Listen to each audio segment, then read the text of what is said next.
Hey guys, it's Ben the Coin Geek at Old Pueblo Coin, and as we get started here, I want to remind everybody to please take the time to like, share, and subscribe because that's how YouTube works, and that actually helps us out quite a bit. And today I want to share with you some Onzas, and there's a few things we're going to look at with these. The Onza is the Mexican 1-ounce bullion issue, and one of my all-time favorite coins, and recently one of everyone's all-time favorite coins. Within the last 12 months, all of a sudden I have brand new people coming in asking for Onzas. They want Onzas.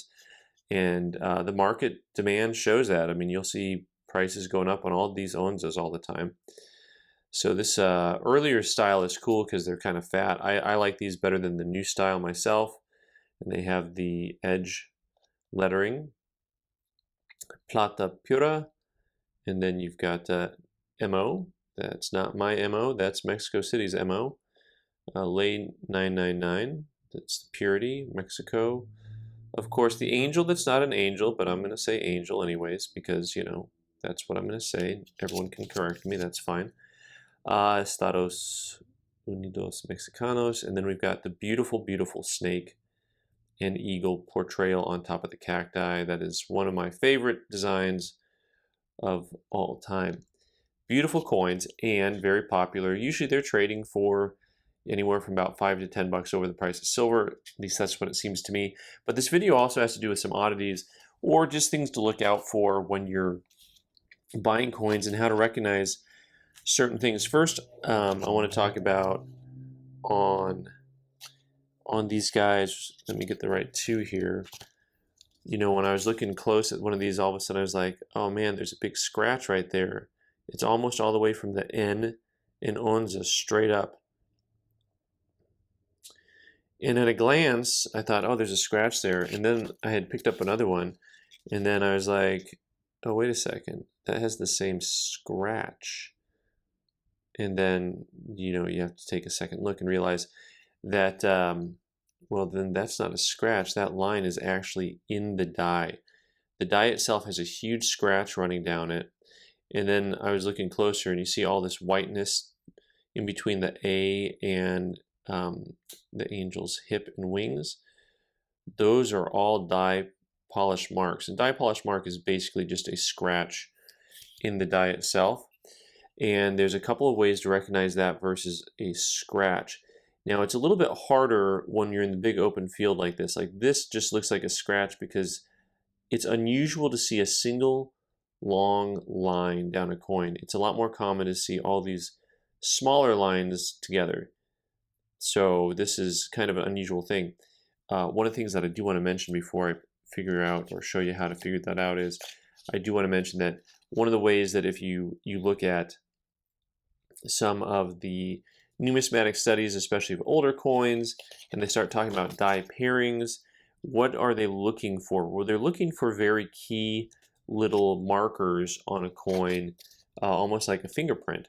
And so they're looking for things like that die polish. So you can say that clearly these two coins were struck with the same obverse die.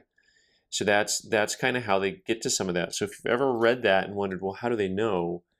You know, they're looking for little indicators like these die polish lines or other markers to indicate what's going on.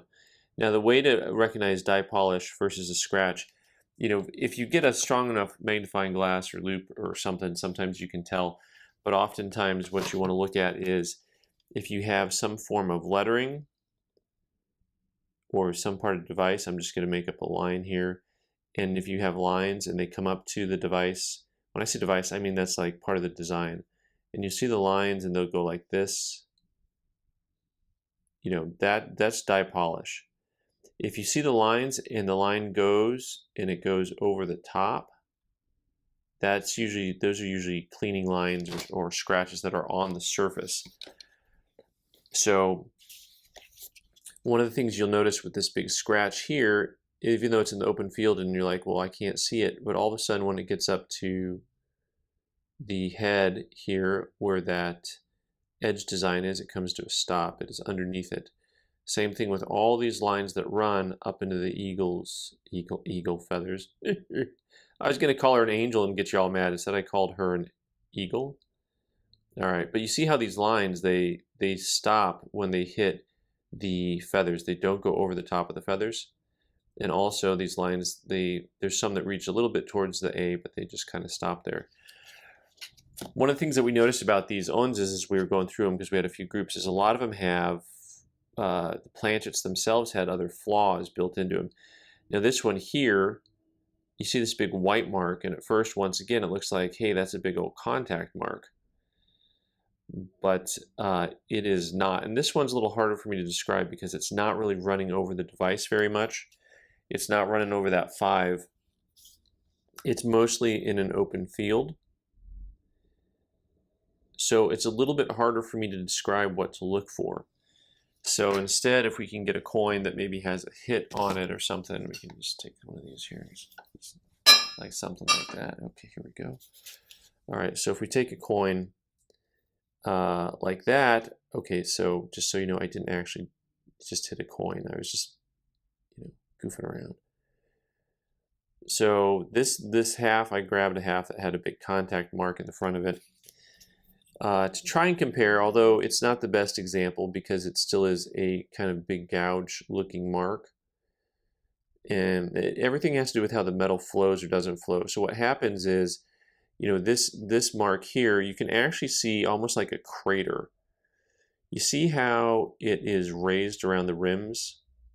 Like if a, oh, here I go again using terms I don't know, meteor or asteroid, which one's which? Meteor hits the ground and causes a ridge to rise, and that's what you're seeing on this piece here. Now if we look at this one, there won't be a ridge, it's just the flat surface all the way around the edge. Also, so this is usually a planchet flaw, like an annealing flaw, or when a piece of metal peels up and off. So when this was created, the metal was not all together. It's like playing with Play-Doh and putting it back together again a couple times and then having a piece flake off. So one of the other things that generally you will see on things like this is there's the metal itself seems to have a little bit of a flow to it, almost like its own form of luster. So that's a little bit harder to describe. But I was really intrigued because we also had a group of 1983 Onzas, and a lot of them had a lot of stuff on the edges of the planchets where they were coming undone. So anyway, I thought I'd share that with you and show you some pretty interesting little things to look at on not just Onzas, but on all coins. So thanks so much for watching, guys. I'm Ben the Coin Geek. You can subscribe by clicking on the button in the corner and watch more videos on the right side of the screen. Thanks.